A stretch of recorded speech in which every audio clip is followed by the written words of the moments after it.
horrify people and to draw on their emotions. I share it because I hope it gives you courage to tell your story, because your story will heal you. But you've got to tell it in an empowering way. You can't get stuck in the prepositional phrases and the parentheses of the horrification that you've experienced. You've got to get in that story and look for the strengths and look for the blessings and look for the light and look for the lessons. Well, Iyanla, you must have lost your mind. What is the blessing in a little girl having the skin beat off her back? The blessing is that as a grown woman, I know that I'm more than a body. I am so much more than a body. And it also taught me, I didn't know then, about the regenerative power of life. I got skin on my back now, and if you looked at it, you would probably never even know it was missing. If we would think about our exes like that.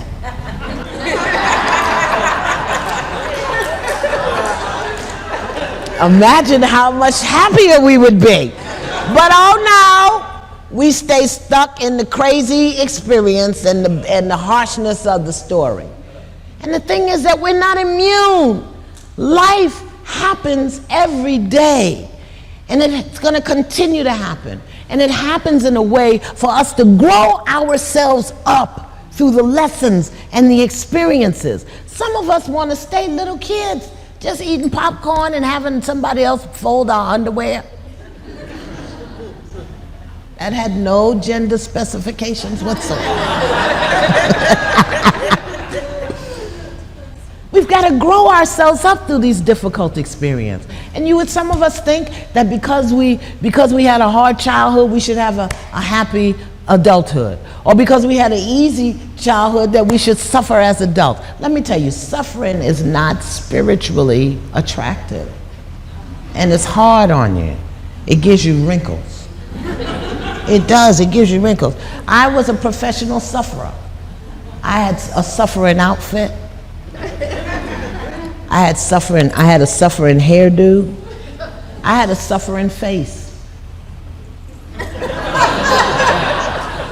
I had a suffering voice. Nothing.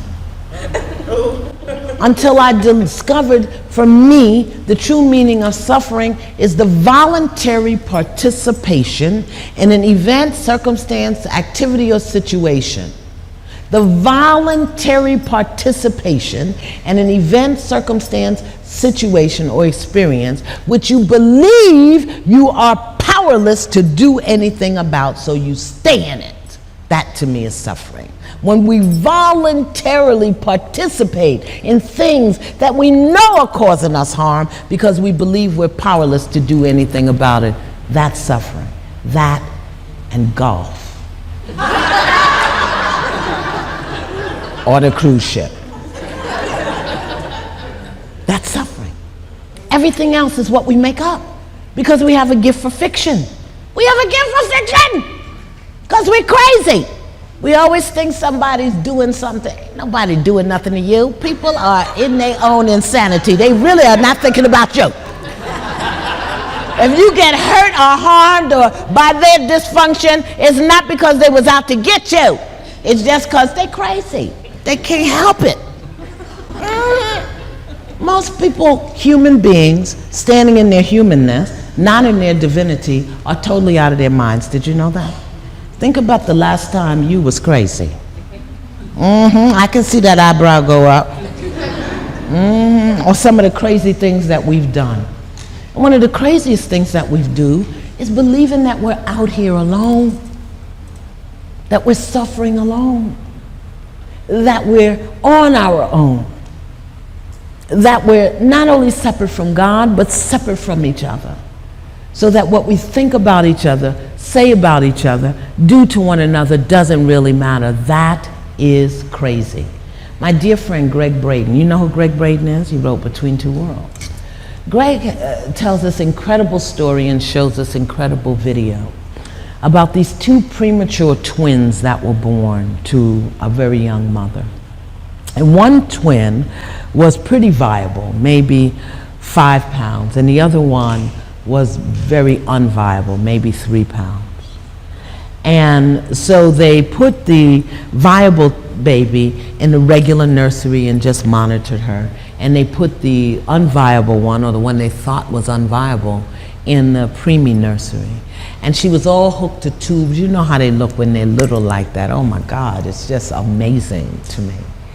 And after about 2 weeks, she wasn't gaining weight, and she wasn't just showing any signs of viability. And the doctors encouraged this very young mother to take her off all the life support and see if she would survive, as opposed to keeping the child alive by artificial means. This is a true story. And the nurse overheard that, one of the nurses in the NICU, the preemie neonatal ward, she heard that. And so she said, well, if they're gonna take the child off, let's do something with the child. So she breached all protocol, unhooked all of the baby's things, and took the baby over to the nursery where her viable sister was. Put her in the bassinet with her viable sister. And what the viable sister did was lift her arm and put it on top of her premature sister. She knew. They had spent time in the womb together. They shared a heartbeat and a breath together. And the same is true of us. Both of those babies survived and are doing very well today at 14 years old. It's what's in here. It's what's in our hearts. It's what we can feel and what we can see and what we can hold on to with the love and the joy, you know? My brother, he was my big brother. He was my older brother. He was my hero. He had chronic asthma. Really, I think it was just the dysfunction of our family, but you know, hey, they diagnosed it as asthma and he couldn't breathe, so who am I? But every time he had an asthma attack, I could feel it in my body. I could feel it, you know? As soon as he turned 16 and ran away from home, he stopped having asthma. Who knew? And I also had an older sister. She was actually my cousin, but when we went to live with my aunt, she was raised with me like a sister, because sisters don't just mean blood. Sisters mean heart. Sisters mean connections. Sisters mean soul to soul. And the same thing with brothers. She taught me everything I knew about being a woman, because she was the big sister. So she used to have to comb my hair on Sunday night while we were watching Ed Sullivan, you know, prepare it for the week. And she taught me how to wash my panties out in the sink at night. And she taught me all that I learned about being particularly a woman of color and a woman of Yoruba descent. She taught me about my culture, about my ancestors. She taught me about my dress, about my clothes. She taught me how to wrap a lapa, which is a skirt that Nigerian women wear. When you're single, it's open on the left side, and when you're married, it opens on the right. And she taught me how to wrap my gele, which is the head wrap dress that Nigerian women wear. And if I'm married, although my skirt opens on the right, my lapa drapes to the left. And if I'm single, although my skirt opens on the left, my gele hangs to the right. She taught me all of that. She took me to Mr. Jack's shoe store and bought me my first pair of stockings. Stockings. Did I mention stockings? This is pre-pantyhose. Stockings. The kind that needed a garter belt. Remember them? But we were poor, so we didn't have garter belts. So what we used to have to do was pull them up, and you roll, and you twist and twist and twist, and you get a little knot, and you tuck the knot under, and that was supposed to keep them up. But I forgot, and I would tie my knots on the inside. So as I was walking, they would rub together, and the stockings would fall down. And she'd have to snatch me over into a corner and pull my dress up and put my stockings on, because they'd be hanging over my shoes. She taught me that. And she also took me to Woolworth to buy my first training bra. Did you know they don't make them anymore? Who knew? Who knew they didn't make training bras? Now they have one size fits all. Of what? Certainly not some of us, you know. Yeah, she took me to buy my first training bra, and I had a white one and a pink one and a blue one, and it had a bow here. Yeah, I remember that. And she also took me to get my first eyeliner on the Maybelline eyeliner pencil. They used to come 2 on a card. Do you remember that? And don't let me be the only old person in here, okay? They came 2 on a card, remember? She'd take one and she'd give me the other one. And she taught me how to put it on. You had to roll your eye like that and pull it up. I don't know why you had to kind of pull it up. I guess it had to be taut so you could get the line straight. I never quite got that, and I used to end up looking like Rocky J. Squirrel. The line would be all down underneath it. It didn't matter, it was okay. She fixed it for me. And she also taught me how to polish my nails. Do you know how to polish your nails properly? One up the middle and then one left and one right. You do that twice and then you put the clear on it. She taught me that, you know. Yeah, she taught me everything I know about being a woman. And then, you know, she was like about 7 years older than me. And then, you know, when we got grown and we had our kids and stuff, she still wanted to be the boss of me. You know, and she used to like tell me what to do and stuff. And I didn't like that. And then she, you know, she would yell at me too and embarrass me in public. I was a grown woman. I had children, ex-husbands. She couldn't be my big sister like that. So I fixed her. I stopped speaking to her. Because we were taught you didn't get to talk back to the older ones, you know? If they took care of you, you didn't get to talk back to them. And I forgot that I was grown too, so I just stopped speaking to her. I did, and I didn't speak to her for 3 years. I didn't let her know I wasn't speaking to her though. I didn't tell her that, you know. She must not have been speaking to me either because she didn't call me. And now that I think about it, I wonder who stopped calling first. But then one day I was in my office and I got a phone call and they said to me that my sister was dead. Yeah. And so I went back to Brooklyn where we grew up, and it was true. She had been sick for 2 years. Ovarian cancer. And nobody called me and told me.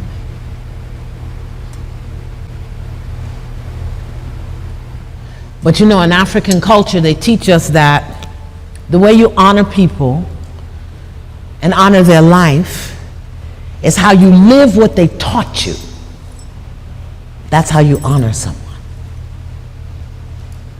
And so I knew how funny she was. She was crazy. I mean, she was funny. And so I went to the funeral home and I said, I want to dress my sister because I don't think she would like strangers looking at her naked. And the funeral director said, okay. So I bathed her the way she used to bathe me when I was little. And I braided her hair the way she used to braid my hair. 4 big braids going back. And I wrapped her lava to the right because she was a married lady. And I wrapped her gele to the left because she was a married lady. And I got me a Maybelline eyeliner. And I pulled that eye up and I made her a straight line. Put a little blue on the eyelid. She loved blue eyeshadow.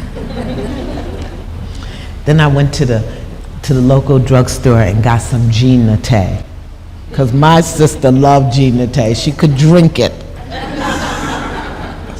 Oh! And I put it behind her ears and behind her knees and on her wrists. And I put a little bottle in there with her because I didn't know where she was going for sure.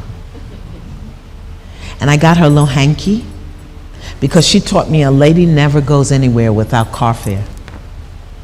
And I tied some coins in a hanky, and I stuck that down in there with her too, because I didn't know where she was going.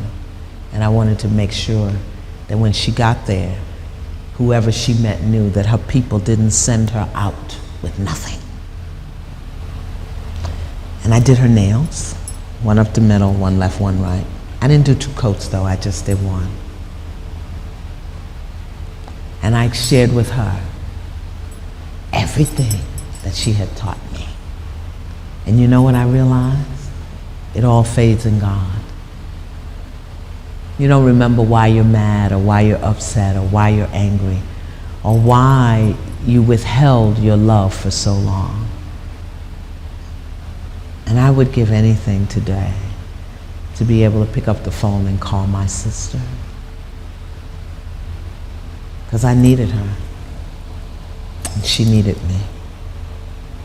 And we forgot that in our human craziness and miss precious moments together. Don't do that. Forget why you're mad, because it all fades in God. Forget why you're upset or what they did or didn't do. Just tell the truth. You get on my nerves because you're crazy. But I need you. And you need me. And even that for me was a lesson that God would just have me learn about not withholding my love, speaking my truth. I've learned that in the growing up of myself, I've got to be willing to upset somebody. There's another word I want to use, but since we're in church, I can't do it today. I'll send it to you on my blog. You've got to be willing to upset people and disappoint people if it means that you get to stand authentically.